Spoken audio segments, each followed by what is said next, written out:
Welcome to the Master Cars Pro channel. Today we'll talk about the problems and weaknesses of Nissan Juke. When the Nissan Juke was launched in 2010, it in fact created the segment for small SUVs in much the same way the Nissan Qashqai had done for family SUVs.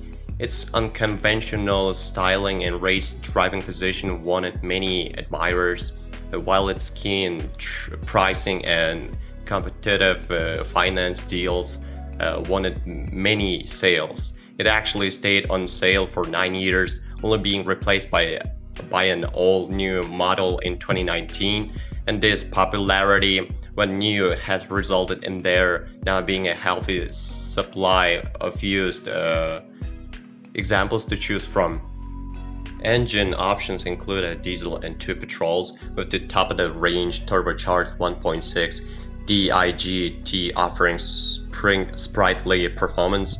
It's also available with 4-wheel drive, although only with a CVT automatic gearbox. For those in the market for a performance SUV, Nissan also offered a tuned Nismo version of the Juke. The three main Juke trim levels are Vista, Ascenta, and Tecna, with the entry-level Vigia offering 16-inch wheels, air conditioning, traction control, and 6 airbags. Ascenta adds 17-inch wheels, climate control, a USB port, and Bluetooth, while the range-topping Tecna includes leather seats, Nissan Connect, sat-nav and audio upgrade, and a rear-view camera. And Connect trim level was introduced in 2013. A DAB radio and a reversing camera, then 3 are the special edition models, such as the Ministry of Sound, Pulse, Style, and Kuro, to name but a few. These generally feature special colors and trims pieces, but aren't necessarily worth seeking out. On the road, the Juke is an easy car to drive, thanks to light steering and a good view ahead.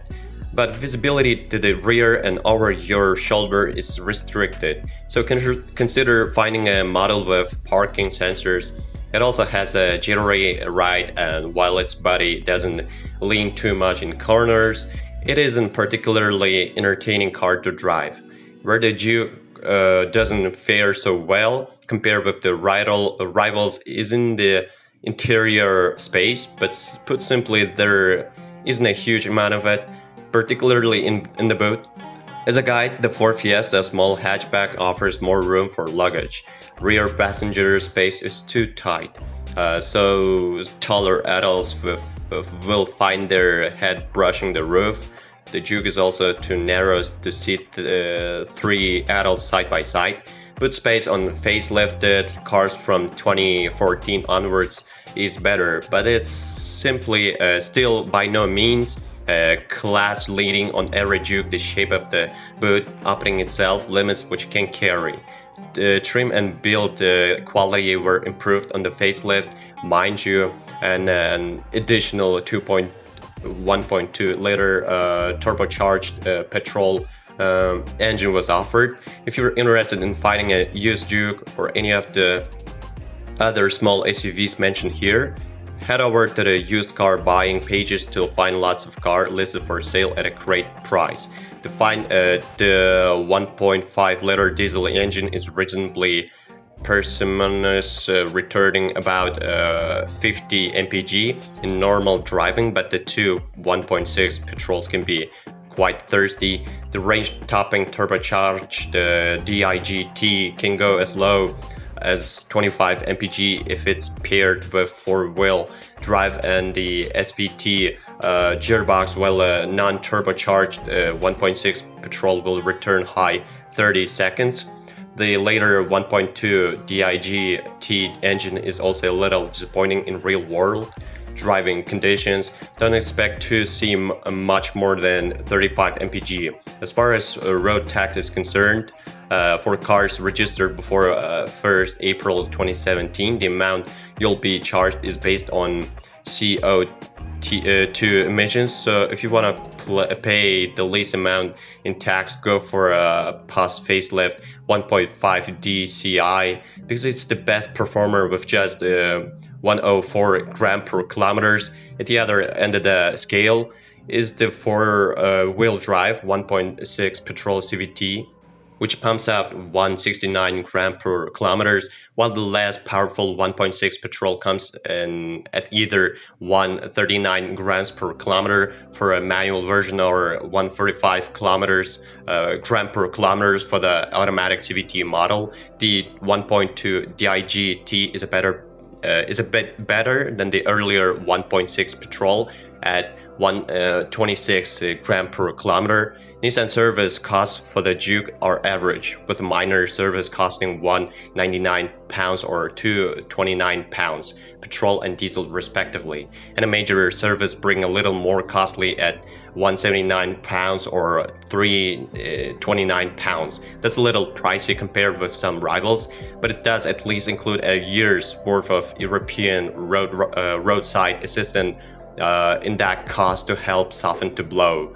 The Nissan Juke has tough SUV looks, but it's largely painted. Bumpers can be susceptible to parking damage, and the optional 18-inch wheels on some models are easily damaged when parking. Many Jukes will have been used as family transport, so the interior can take a bit of bashing, and some interior trims are liable to peeling plastic coverings. It's also worth checking that rear passengers will be happy. The consequences of the Juke's bold styling is that the rear side windows are very small.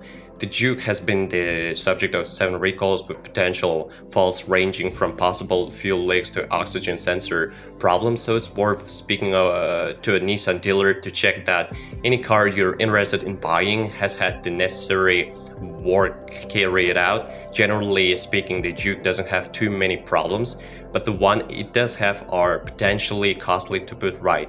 The main issue is with the CVT gearbox fitted to the 1.6 petrol models. It has a poor reliability record, not least because repairs generally aren't possible, and thus the entire gearbox tends to need replacing. Nissan has contributed to the cost in some cases.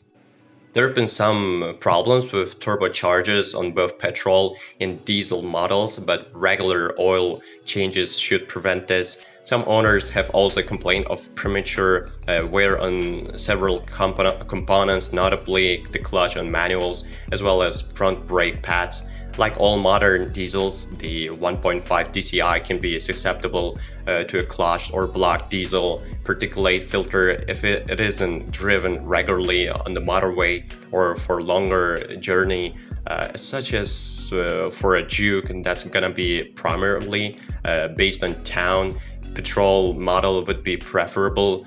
In the last What Car Reliability survey, it's featured in the Juke came mid-table in the small SUV category of 14 models, actually a better figure than it normally posts. Nissan's reliability as a whole has leaped in the ratings recently to 27 out of 31 manufacturers. Not great, really. Well, if you are the owner of this car, then please describe the problems that you had to face during the operation of the car. Perhaps it is your feedback that'll help viewers when choosing a car.